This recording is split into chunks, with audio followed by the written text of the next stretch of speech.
What's going on, Packer fans? Happy Monday. Welcome into an all-new episode of the Pack A Day podcast. I'm your host, Andy Herman. You can follow me on Twitter at Andy Herman NFL. You can follow the podcast at Pack A Day Podcast. Really appreciate you guys being here today. I know it's Monday. Mondays aren't great, but let's start it off great. Let's start it off on the right foot with a really fun episode today. Today, we're going to be going over the Packers to really keep an eye on through the remainder of this offseason. And I kind of look at this as we are transitioning into kind of phase two of the offseason. Phase one is all of the changeover, all the new additions, all the new acquisitions, all the players that left the team. That part of it is over. We saw new coaches come in like Jeff Hafley, players like Darnell Savage leave. Of course, big acquisitions like Xavier McKinney, like Josh Jacobs. Of course, Aaron Jones is out the door. And then, of course, you have your draft picks as well. And we've kind of covered all of that. Now, we still have Kalen King and Michael Pratt to get to on our deep dive breakdowns. We'll get to those in the next couple days. We'll talk about some undrafted free agents as well. It feels a little bit weird today after the last couple weeks of doing deep dives and, kind of going through all of these draft picks. We're going to do something a little bit different today, and then we'll get back into those final deep dives through the remainder of this week. But as we transition into this second phase, and as we actually get into the practice portion, it's worth noting this week is still a little bit of a quiet week. We do get the schedule released on Wednesday, which of course will be a big deal, and we'll kind of go over and break that down on Thursday. But next week, we've got 3 OTA practices that are open to the media. The following weeks, 3 OTA practices open to the media. And then the week after that, 3 OTA practices open to the media, followed by a week of 3 minicamp practices open to the media. Now, one of those in those 12 will ultimately be a team building day, and there won't actually be a practice. But we've got 11 practices that I'll be attending over the course of the next 4 weeks. And we're going to learn a lot about these players. No, there will not be pads. No, it's not going to be crazy team activities where they're, actually running into each other a little bit and stuff, but we will see, 11 on 11s. We'll see offense versus defense. We'll get a bigger glimpse into this Jeff Hafley defense. We'll see how some of these rookies acclimate themselves, but this is a big offseason for a variety of different players, and there are absolutely players that are worth keeping a much closer eye on as we attack the rest of this sort of second phase of the offseason before we get into training camp and then, of course, family night preseason and go into the actual regular season itself. It's going to be here before you know it. That last mini camp date is June 13th. The first training camp date is likely going to be July 24th, not announced as of yet, but probably right around that date. So it's going to be here before you know it. And that's why I kind of wanted to go over this today.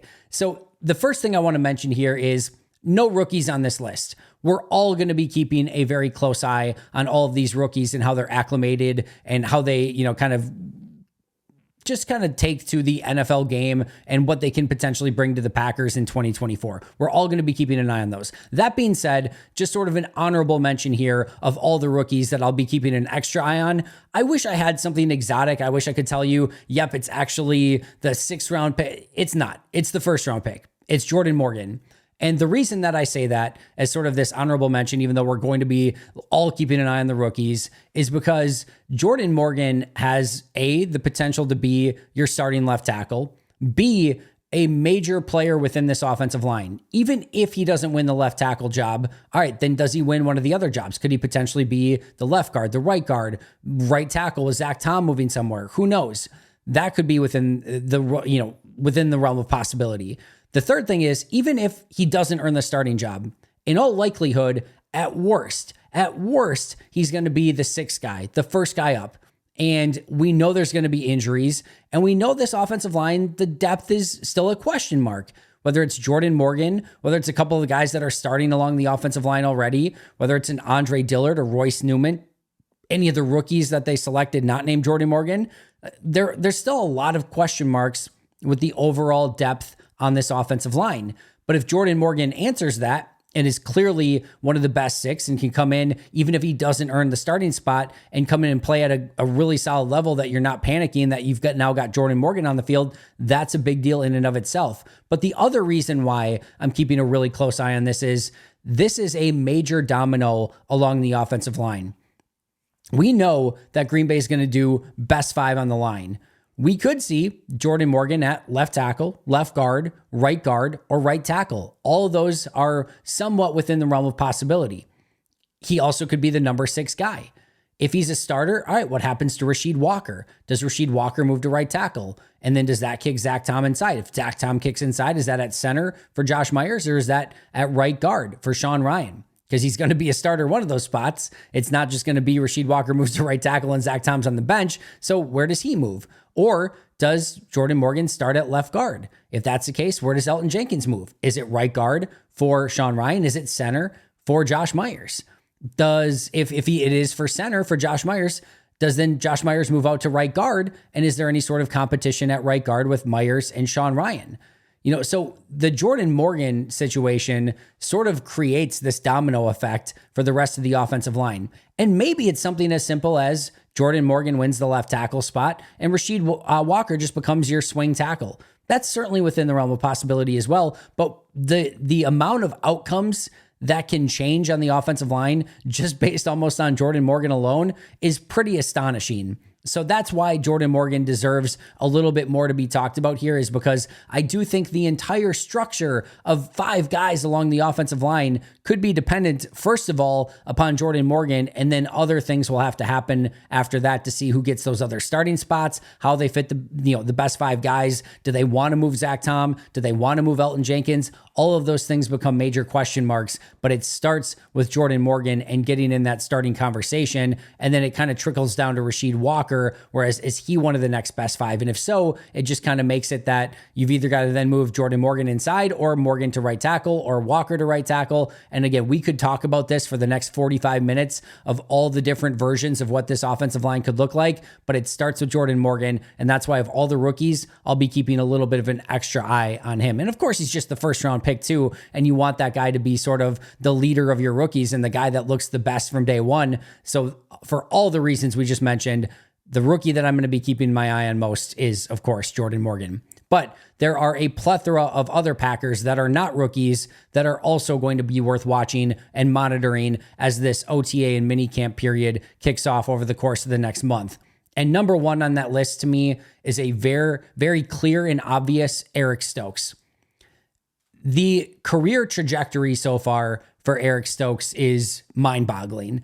You have his rookie season. If you remember, he had sort of like a mid-second round grade in the consensus draft boards and where he was kind of expected to go prior to the draft. There were some rumblings that maybe he was going to go early second or maybe late first, that maybe he could sneak in. But Green Bay took him at the end of the first round, made him their first round pick, and really brought him in right away, played him right away. Remember, 2021 had Jaire Alexander go down with injury, and he becomes really the guy on the outside with Alexander out, and drew assignments like Jamar Chase, like Justin Jefferson, and a variety of other really high key matchups that were massively important to the Packers' success in 2021. And how did Eric Stokes respond? Really well. I would not go as far to say that like this was like some unbelievable, phenomenal season from Eric Stokes, but I gave him a plus 1.25 grade as a rookie starting corner. That's a really good grade. PFF gave him a 66.5. Again, 60 is average, so they still graded him above average.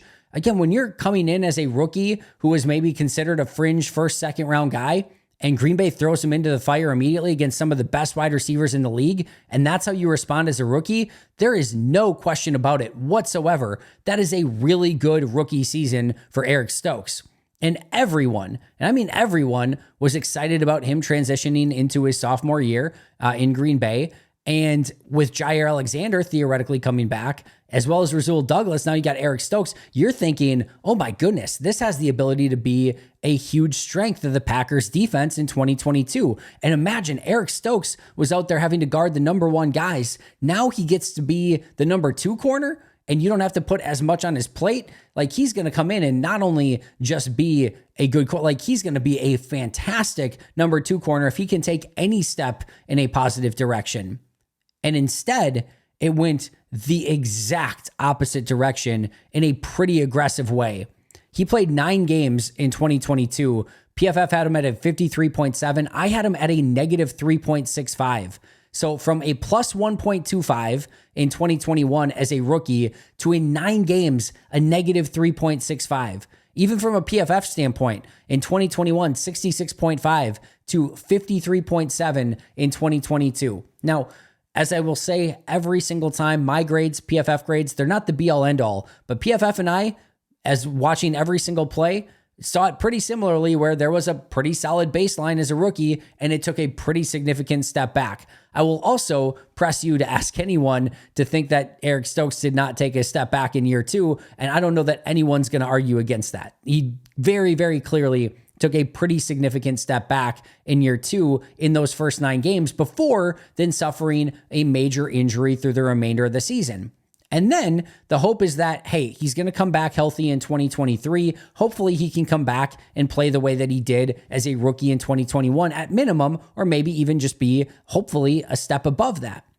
But he suffers a injury prior to the start of the season that sets him back. He comes back, he plays, I think, 2 or 3 plays on special teams and re-aggravates an injury again, comes back and plays for 2 games, very rusty, you could tell, and then gets injured again and is out the remainder of the season. So talk about snake bit over the course of the last 2 seasons for Eric Stokes. And now you're at this point, no 5th-year option picked up. This is his final year of his contract, and you have no idea what to make of Eric Stokes. Now, if you're looking for positive signs, the first positive sign is that Green Bay did not attack corner aggressively in the draft or in free agency, which would make you believe that they feel pretty good about their corner room. You do have Jaire Alexander on the outside. You've got Eric Stokes. You've got Carrington Valentine. You've got Quay Walker. You've got Nixon in the slot. And they did draft Kalen King in the 7th round as well. So you can put together a pretty reasonable 6-man corner group just with the players that I just mentioned.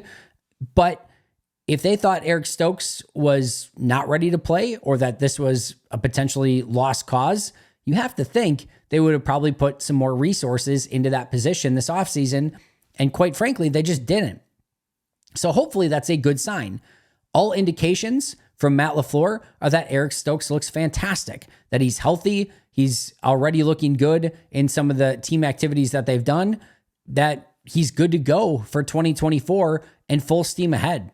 But there are a lot of questions that still need to be answered for Eric Stokes.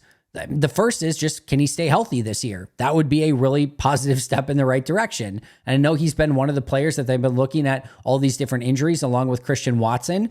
And, hopefully they've figured something out. We've got the new strength and conditioning staff. They're doing different warm-up drills and things like that to hopefully get these players ready to go out and compete and hopefully not have these pulls and tears and everything else.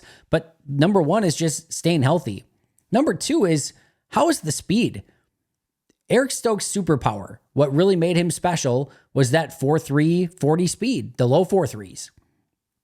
Him being able to catch up to plays with that unbelievable pace was what made him the good corner that he was as a rookie. There were times he didn't get the jam at the line of scrimmage that he wanted to. There were times that receivers just with great releases off the line and great route running just sped right by him and just had a couple steps on him. But it was Stokes' ability to recover with all that great speed that made him really impressive as a rookie. But that speed, if the 2 straight years of injuries have taken him from a 4.3 40 guy to a 4.5 40 guy, that's going to change his game entirely. And hopefully he's just back to himself. But that's a major question mark. Because if he doesn't have that recovery speed, the emphasis that is going to be on him to be more clean at the line of scrimmage, to work on his technique and fundamentals, to making sure that he can stick with these wide receivers just from a pure professional standpoint, not just basing it on raw natural ability, that's going to be a change. And that's going to be something that we have to see. And then the other thing here is, let's just say that everything looks good and he's healthy and he's got all of his superpowers and athletic traits at his disposal.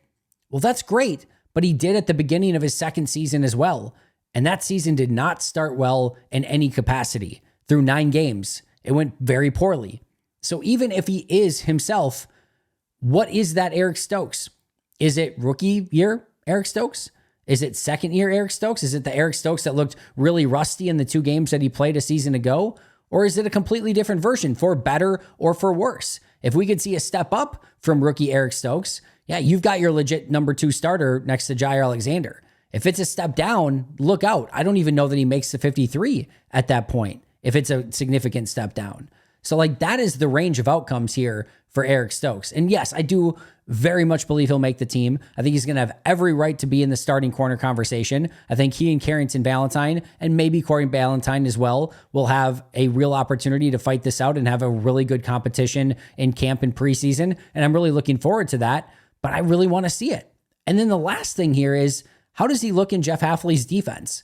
One of the big things that we have heard over and over is, hey, these corners have not been utilized the right way. These defenders as a whole have not been utilized the right way. Joe Barry is mismanaging all of these players and how he is utilizing them out on the field on pretty much every situation. Okay, great.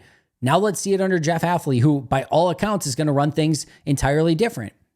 Were those sentiments correct? Was it that, Jaire and Stokes and Valentine and Quay and all these guys were actually much better, but they were in a system that did not play to their strengths? Or were they just not as good as maybe we thought they were? And it didn't matter the system. They just were slightly below the expectations that we set for them. So all of these are going to be massive questions for Eric Stokes. But one of the real legitimate overall questions is at corner. And we'll talk about more of these corners in just a moment, but Eric Stokes has the ability to step up and hopefully be that guy and make corner a position that's not a question mark. If he can be that good number two, nobody's asking him to be a legitimate big time number one corner, just a good solid number two. And that completely changes the outcome for the defense this upcoming season. That is a huge add to the roster from basically not having that guy over the past 2 seasons. So number one on my list, unequivocally Eric Stokes, because the range of outcomes here are incredible and Green Bay could really use a major bounce back from Eric Stokes. Number 2, Devonte Wyatt. This was Jeff Hafley's definition of how this defensive line is going to play. Quote, they're getting off the ball and they're playing fast, and that group has to attack. That's not going to be a passive read and react. No, they're going to go and they're going to get off the ball. Before we break every meeting and I dismiss them and talk to them, I tell them to go get after the quarterback, and that's what they're going to do. Meanwhile, John Eric Sullivan, one of the top scouts during the draft process, said this: Devonte Wyatt, I think he's going to thrive in this defense where you can kind of just pin your ears back, get off the ball. That's what he was good at Georgia. That's what he was at Georgia. Quick, work edges, penetrate, disrupt. I think there's a bunch of guys who are going to benefit from what we're doing. But number one on my list, I agree. I'm just going to say I agree with John Eric Sullivan. Number one on my list of players that have the biggest opportunity to be beneficiaries of this new defense is Devonte Wyatt. I tweeted out the other day, if you are selling any Devonte Wyatt stock, I would gladly like to purchase all of it. Devonte Wyatt quietly did a fantastic job of getting off of offensive linemen and penetrating and causing chaos as a defensive tackle in a system that wasn't necessarily designed to do that. The issue with Wyatt was not his raw natural ability and just his skill too to get off of offensive linemen. It was finishing plays. He had quarterbacks dead to rights on numerous occasions and could not finish those plays. That is still something that he is going to have to improve and get better at this upcoming season. But what you're allowing him to do in this new defense is play free, is just get upfield, attack, and disrupt. And Devonte Wyatt, coming out of college, was always meant to get upfield, attack, and disrupt. No thinking, no read and react, just pure upfield attacking football. And he is going to be, as basically John Eric Sullivan said, and as I just said, he is going to be the biggest benefactor of this new style of defense. With Kenny Clark and TJ Slayton taking on those sort of, roles next to him as more of the, what I kind of consider the run defensive tackle. But I also think you're, of course, going to get Clark and Slayton having the ability to get upfield as well and cause chaos. Devonte Wyatt is a true 3 technique in a 4-3 defense, always where he was meant to play. It's going to be so much more natural, a lot more like what he did at Georgia, and you're going to see a huge difference in Wyatt. And I would not be surprised at all if he went from a good to average player to a great player this upcoming season. Now, the onus is on Devonte Wyatt. There's no excuses. This is a defense that fits his skill set. He has all the powers at his disposal that he needs. He is a rare dude that can move at a unique way at his size, stop the run, get after the quarterback, all of it. Now it's time to put everything together and be that guy in a defense that suits you. This defense changes if it gets that version of Devonte Wyatt in a massively significant way. And likewise, if we just see status quo Devonte Wyatt, fine, good, that changes things as well, but not for the positive. So number 2 on my list, very, very easily, Devonte Wyatt. Number 3, in very similar fashion to number 1, with based on the injuries, it has to be Christian Watson. Number 1, of course, being Eric Stokes on this list. Number 3, Christian Watson. I'm not so much talking about the player here, Christian Watson. I know what Christian Watson can bring to the table. We've all seen what Christian Watson can bring to the table. It's just, can he play enough games to be that guy that we all expect and think he can be? But it's going to take him playing 17 games to finally reach that ceiling. Now, I think the thing here that gets lost a little bit, let me just ask you this. There have been 34 regular season games over the past 2 seasons. How many of those do you think Christian Watson missed? I'll give you a second. Do you have a guess? How many games did Christian Watson miss? It feels like a lot of people think like he maybe only played in like 16 of those 34 games. He missed 18 of them. He missed 11. He missed 11 out of 34 regular season games. I'm not saying that's great. I'm not saying that's good, but it's 11 games. What I always say here is, like, if a player tore his ACL at the beginning of the season and missed the entire season and then came back and played the full next season, they played 17 out of 34 of those games. He played 23. So yes, there have been a few stretches where Christian Watson has been out. He's had these injuries. It's clearly a known issue for Green Bay, something they're clearly working on to try to avoid moving forward. And Watson, we know, is working on it as well. But it's not like he's missed 20 games, 25 games. He's missed 11.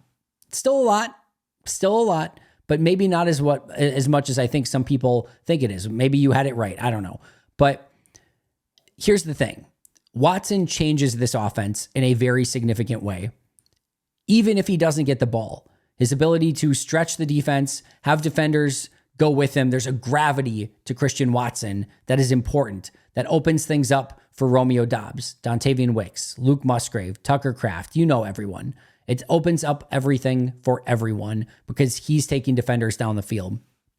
Luke Musgrave has a little bit of that as well when he's, sprinting up the seam and taking the interior of the defense at linebacker and safety along with him as well.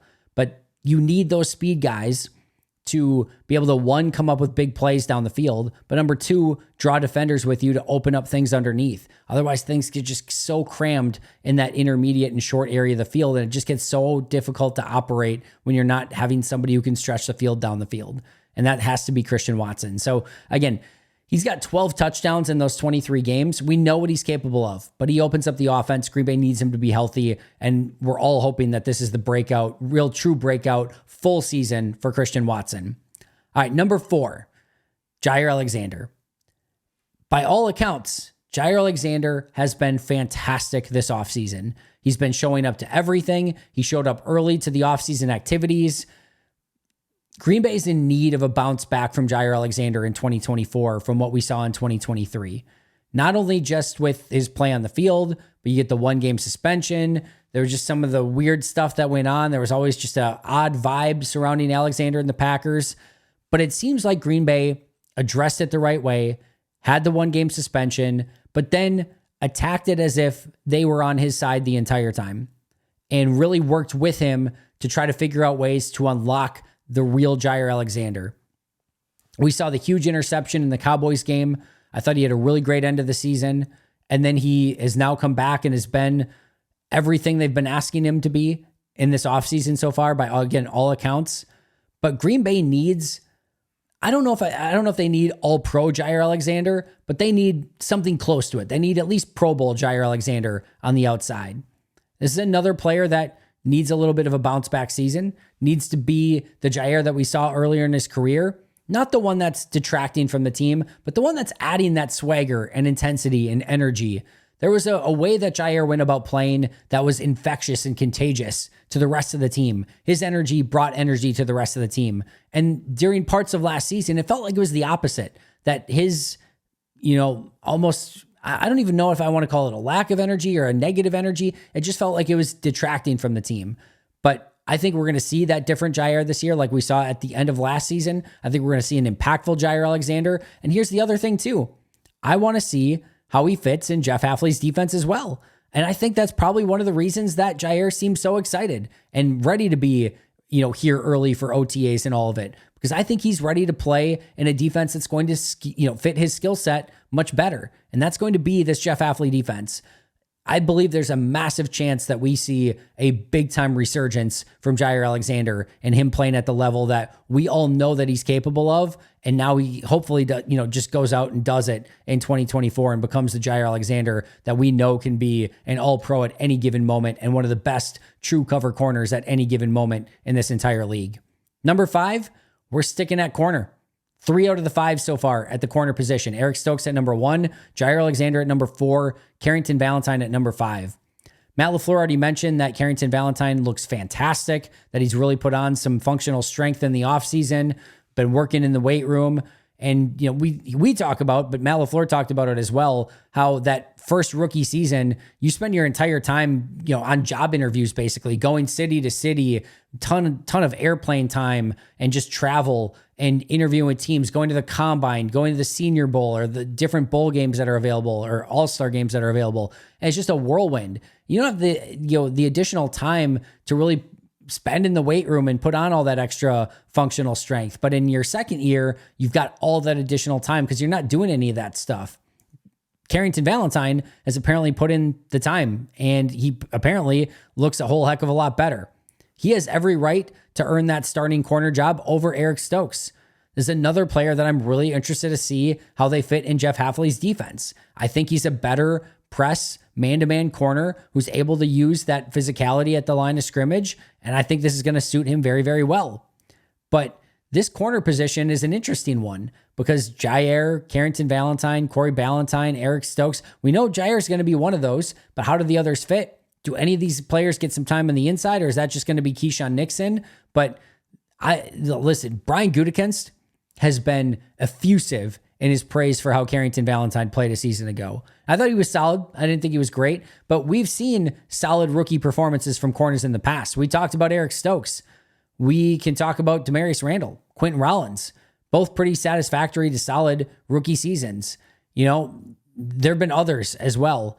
And then they come back and they don't perform at the same level that we were expecting in year 2 and beyond. We can't have the Eric Stokes or the Demarius Randall or Quentin Rollins year 2 fallback from Carrington Valentine. We need to see a step forward because he has every right not only to earn that number 2 spot, but to be a really good corner in this league. So for number 5, I'm going Carrington Valentine. Again, 3 of the top 5 on my list at that corner position. Number 6, Anders Carlson. Green Bay cannot go into clutch games and big time games with an unreliable kicker again like they did last season. This cannot be the same Anders Carlson. There needs to be significant improvement. He also very likely could be working with a new long snapper this season in Peter Bowden if Bowden makes the team over Matt Orzik. But this is going to be a legit competition. I believe that Anders Carlson will be given every opportunity to win it, but he better just go out and win it and not leave things up for doubt because I don't think Green Bay has any. There's 3 kickers on the roster. I don't think Rich Bisaccia, as he sort of mentioned the other day, is going to take any favorites here.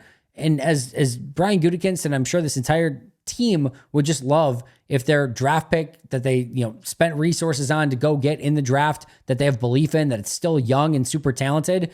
Everyone just wants him to come in and succeed in year 2.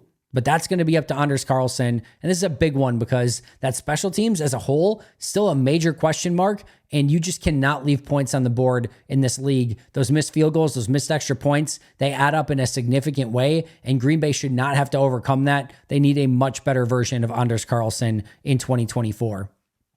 Number 7, Sean Rhyan.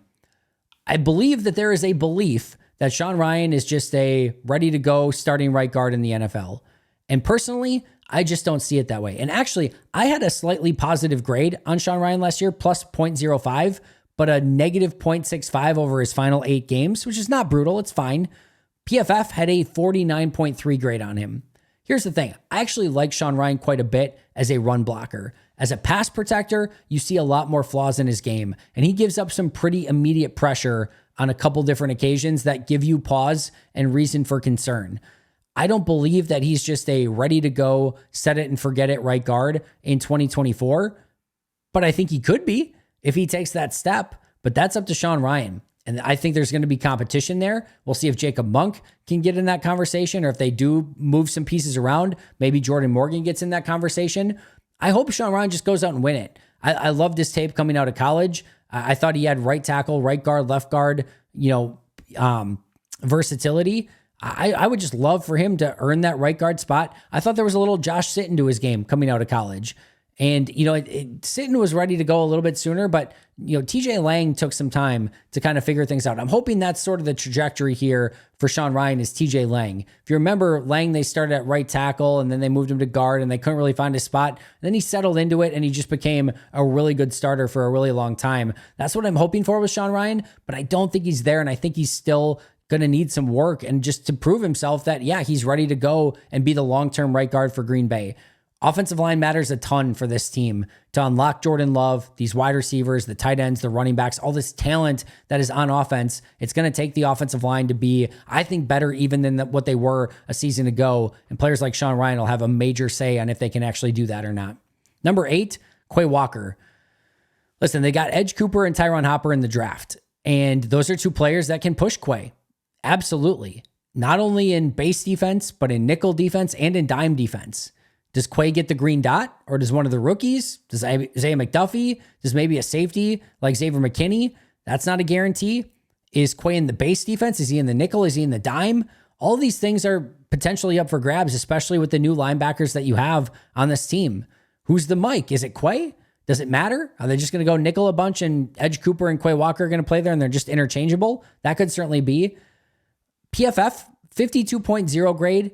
And a 58.5 grade over the last 2 seasons. I had at a negative 3.4 and a negative 2.15. And those are below average grades per PFF and obviously negative grades for me.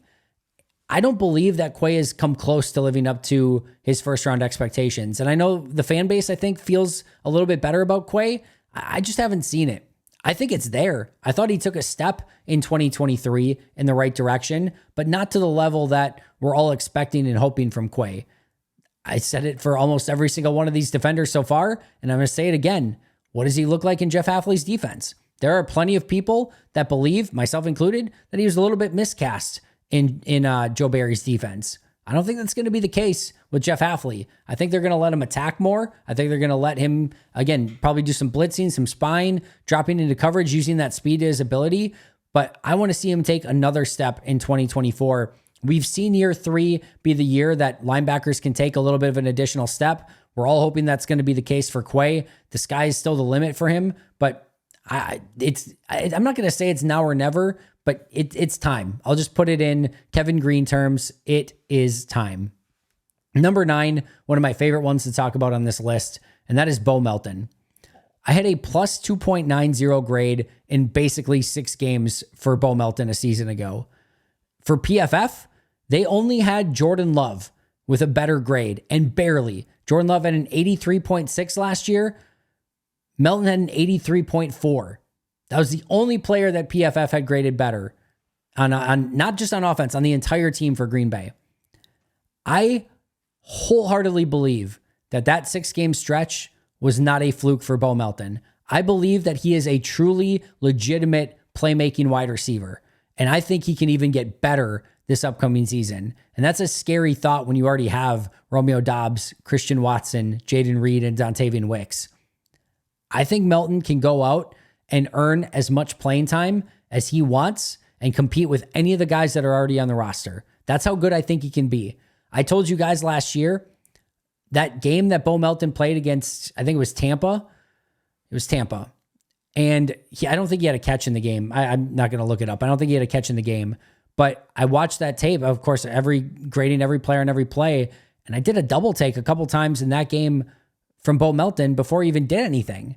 He was just running routes. And I'm like, man, he is fast. He is quick. I was impressed with the route running.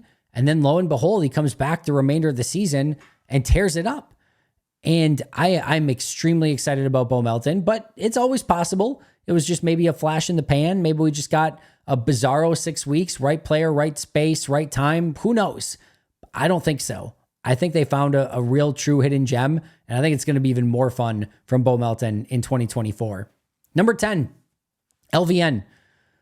He has the highest ceiling of any of the 2023 draft picks, but he kind of played, middle of the road for last year's draft class. He was fine. He was good at times. He had a really good pass rush efficiency. They just didn't give him many opportunities to do it. He's another player that I think is a better fit in a 4-3. I think he's a better fit in Jeff Hafley's defense, and we're hoping is going to take that significant year 2 jump. This is a big-time player for Green Bay. First-round pick, top 13 overall, pairs with Preston Smith and Rashawn Gary. Like I said, should be better, I think, hand in the dirt in a 4-3.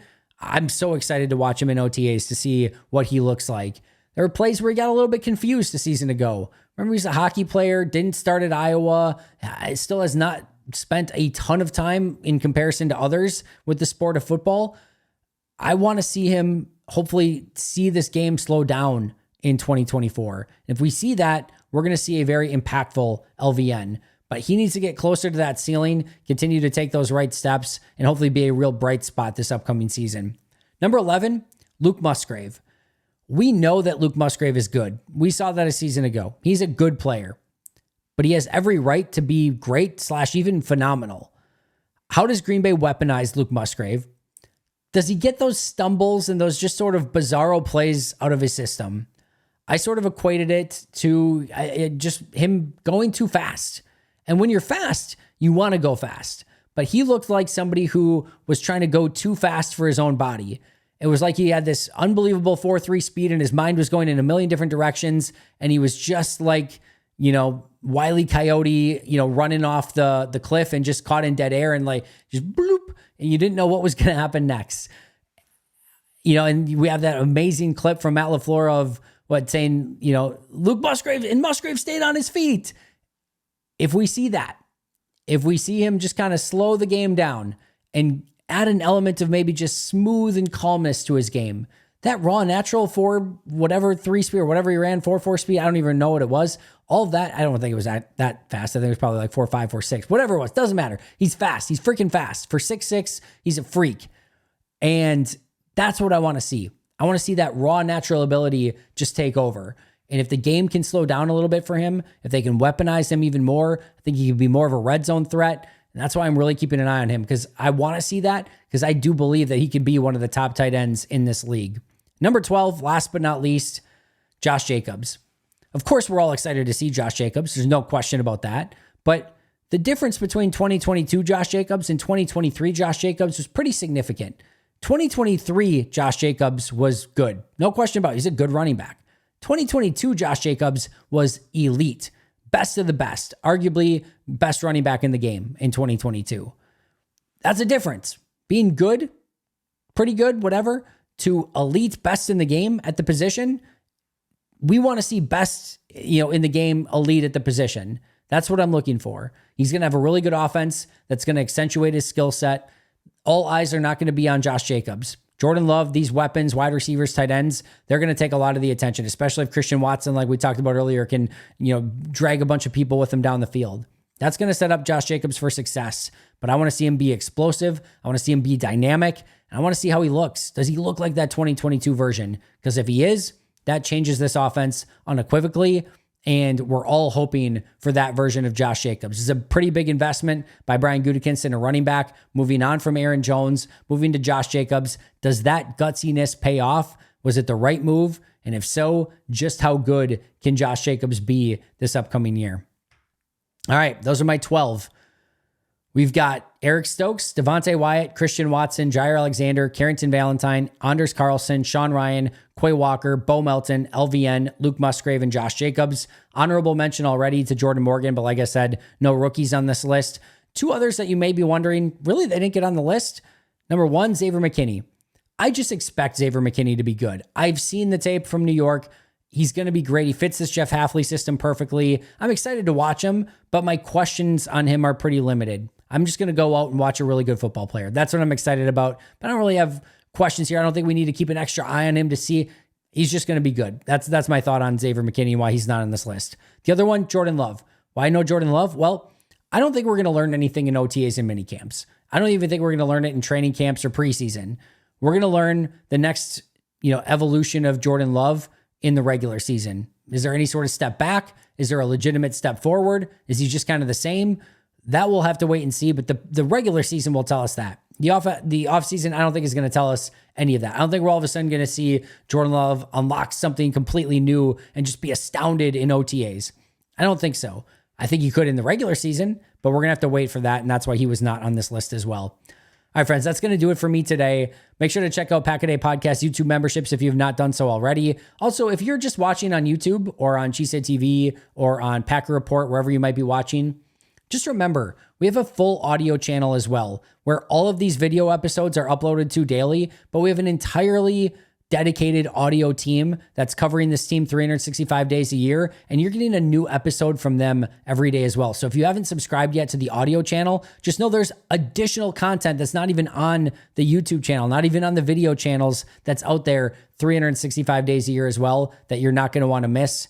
I'll end today with shouting out our Hall of Fame and All-Pro members: Most Hated Minnesotan, PJ Wynn, John Wild, Shea Bradad, Brendan Paletta, Jennifer Wright, Boom Handle, Donna Lee, Lori Lord, Baby QB, David McCluskey, Donald Decker, Bremen, David Prendergast, Dan Miller, Alex Huang, Arnaldo Espinoza, and Michael Schipper. I'll see you guys tomorrow, but until next time, and as always, go Pack Go.